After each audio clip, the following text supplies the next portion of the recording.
Walmart is supposed to be a safe, everyday place, a spot where you pick up groceries, find bargains, and maybe run into a neighbor. But sometimes, the most ordinary places can become scenes of real-life nightmares. These are 3 true Walmart horror stories that could happen to anyone, maybe even you.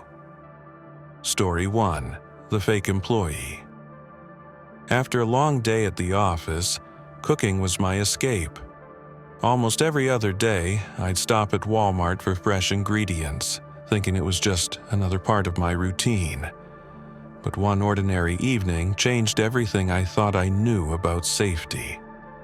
A few months ago, I started noticing a Walmart employee who always seemed to be in the produce section when I was there. He was bald, had a small dark beard, and was a big guy, someone impossible not to notice. At first, he was just friendly, asking about my day, but soon his questions got more personal. "Do you live nearby? Where do you work?" It started to feel off, but I convinced myself he was harmless. Then one evening, he asked for my phone number. I politely refused. His friendly attitude disappeared instantly. His eyes went cold, and without a word, he turned and walked away.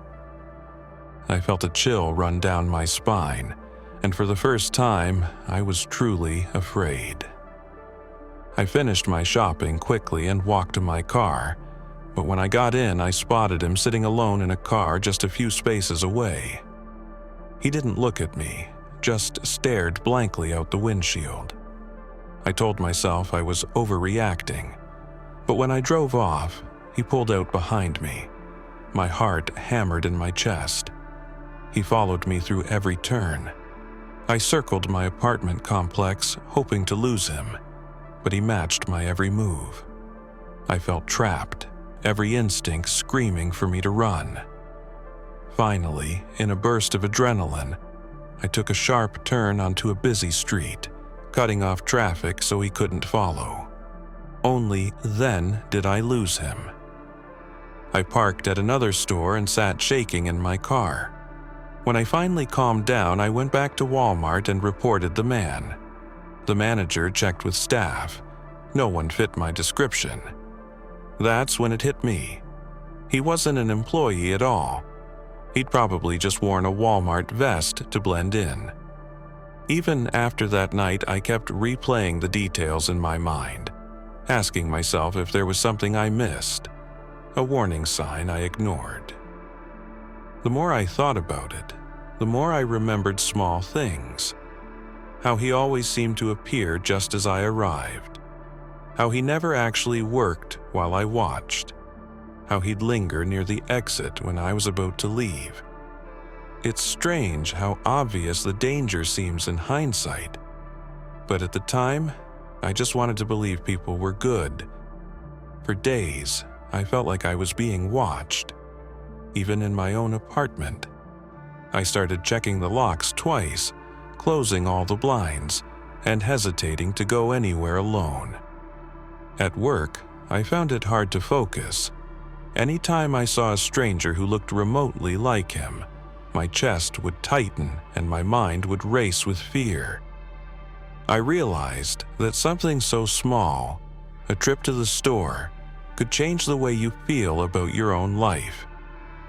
Eventually, I talked to friends about what happened and realized how common it is for people to be targeted like this, especially women shopping alone.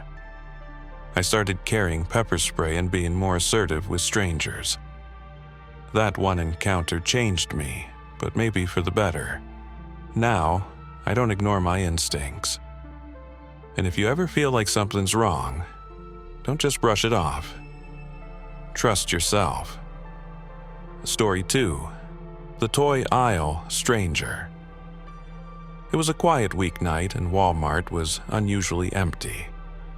I was walking down the fitness aisle, thinking about whether I should finally buy a massage gun, when I overheard voices coming from the next aisle, the toy section. At first, I ignored them, but then a man's voice cut through. "I'll buy you this toy if you come with me." It sounded wrong, but I tried to convince myself it was a father talking to his kid. Then I heard him say, "Your mom said it's okay." A cold feeling settled in my stomach. I couldn't shake the thought that something was off. I peeked into the aisle and saw a man in a black jacket holding the hand of a little girl, leading her away from the toys. Their backs were to me.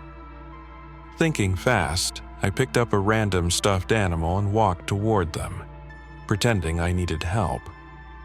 "Excuse me," I said. "Do you think this would make a good gift for my niece?" He turned around, looking surprised, and stammered that he had no idea. I smiled politely, then asked, "Is she your daughter?" He paused, then muttered that he was just watching her for a moment, and that they really had to go. He pulled her away quickly, almost dragging her. I watched them leave, torn between feeling like I'd overstepped and being terrified I hadn't done enough. I started to walk away, telling myself maybe I was just being paranoid. But less than a minute later, I heard a woman's voice echoing down the aisle. "Sarah! Sarah!" I hurried over and found a frantic mother searching the aisles. I asked if Sarah was her daughter, and when she said yes, I told her what I saw. Instantly, her face went pale, and together we ran toward the front of the store. My heart pounded as we scanned the area. We spotted the man at the self-checkouts, trying to buy a toy for the girl. The mother ran up, yelling for her daughter. The man tried to act calm, saying he was just being nice, but when he saw us closing in, he ran out the door and disappeared into the night. After the man ran away, the adrenaline was still rushing through my body. My hands were shaking as I tried to reassure the mother that her daughter was safe. The little girl clung to her mom, clearly frightened, and kept asking if the man would come back. I wondered what would have happened if I hadn't intervened, if nobody had been paying attention. It haunted me for weeks. I replayed the moment over and over, thinking about all the times I'd seen parents lose sight of their children in stores.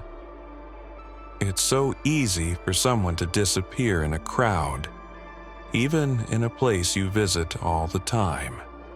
The store manager thanked me, but I couldn't shake the feeling that I had just gotten lucky. So much of what happens in life is about being in the right or wrong place at the right time. That night, I called my own mom and told her the whole story. She reminded me to always trust my gut and to never ignore that sense of something's not right. Since then, whenever I see something that feels off, I speak up. You never know whose life you might be saving. Story 3: The Nighttime Follower. A few years ago, when Walmart used to be open 24 hours, I sometimes stopped by after late shifts. The place was always eerily quiet at 3 in the morning. Too quiet, maybe. But it felt safe, or so I thought. That night, I wandered the aisles looking for snacks, barely noticing the handful of employees working. As I turned into the chip aisle, I felt a prickling on the back of my neck, like I was being watched. At the far end of the aisle, a tall, skinny man in a black Adidas hoodie just stood there, staring straight at me. I tried to ignore him, focusing on the shelves, but every time I switched aisles, he showed up again, silently following me. His face was blank, and he never said a word. I sped up, weaving through different sections, hoping to lose him, but he always reappeared, just out of reach. I finally rushed to the checkout, heart pounding, and told the cashier that a man had been following me. She nodded, looking uneasy, but didn't call security. I paid as fast as I could, clutching my bag with sweaty hands, and headed for the exit. As I crossed the empty parking lot to my car, I kept glancing over my shoulder. I reached my car, unlocked the door, and started the engine, when suddenly I saw him sprinting toward me at full speed.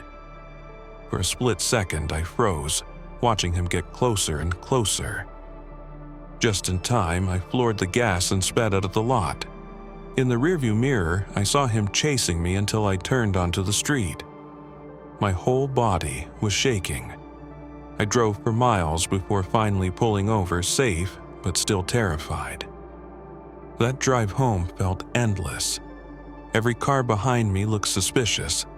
Every shadow on the sidewalk made my heart race.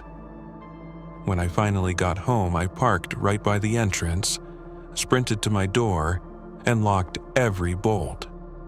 I spent the night replaying what happened, jumping at every little noise outside. The fear lingered, making it impossible to sleep. For days after, I found myself looking over my shoulder, even in daylight. I stopped shopping late at night, started sharing my location with friends, and always checked the parking lot before getting out of my car.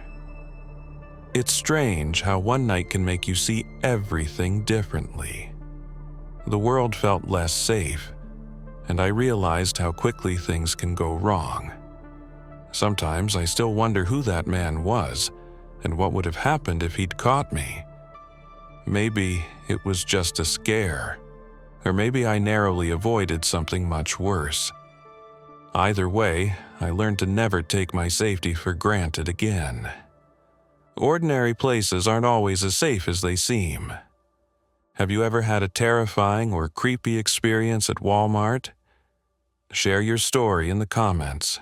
And remember, always trust your instincts, even in the most ordinary places.